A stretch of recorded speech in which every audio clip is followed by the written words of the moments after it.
Well, Syrian President Bashar al-Assad has an unlikely defender, Congresswoman Tulsi Gabbard. At some personal risk, the Hawaii Democrat recently made a secret 7-day trip to Syria and Lebanon, where she met Assad along with many civilians and clergy and soldiers caught up in the conflict there.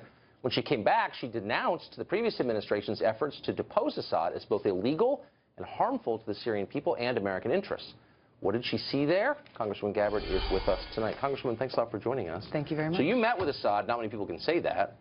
And Donald Trump, of course, at the same time has been emphasizing his plan to take on ISIS directly. We're not exactly sure what that means. But based on your conversation with President Assad, do you think the Assad government would welcome an alliance with the U.S. military to fight ISIS?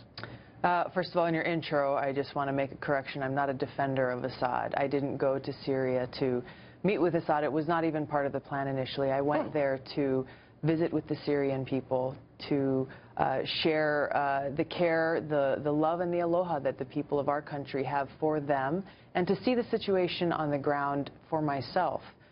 When the opportunity presented itself to meet with President Assad, I took it simply because I believe that if we profess to care for the Syrian people, if we want to end the suffering for them, we have to be willing to meet with whomever we need to in order to accomplish that. And that was much of what I discussed with him in that meeting, was how do we get to a place where we can end this war, where the terrorists in his country can be defeated, terrorists like Al-Qaeda and ISIS and all of these other groups that are working with them, and make it so that the Syrian people are able to move on with their lives, to make it so that the Syrian refugees who have fled Syria to not only the Middle East, but Europe and other parts of the world are able to return home.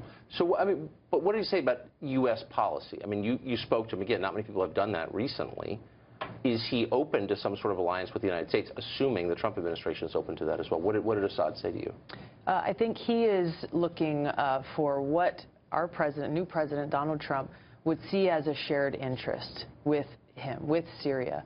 And the shared interest that he has seen is this commitment to defeating ISIS, this commitment to defeating this terrorist threat that not only exists for the people of Syria, but it exists for the Middle East and for the world. And if this threat continues to grow, it's something, again, that becomes even more real than it is already for the American people. Now, why do you think that the entire foreign policy establishment in Washington, really on a bipartisan basis, and certainly the Obama administration, put toppling the Assad regime at the top of the priority list?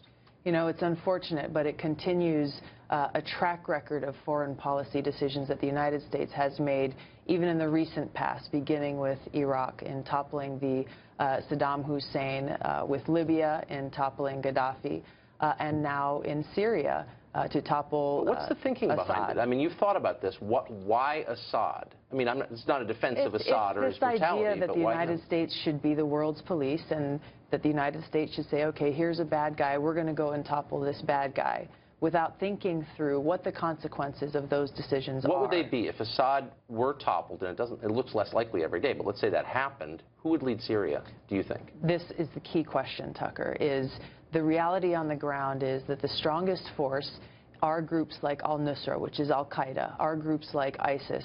There are many different radical jihadist groups who are fighting there, all with this same goal of toppling the Assad government, knowing that they are the most effective, right, they're the most powerful, they will take over. So not only will life for the Syrian people be a living hell, they will, religious minorities will face a genocide.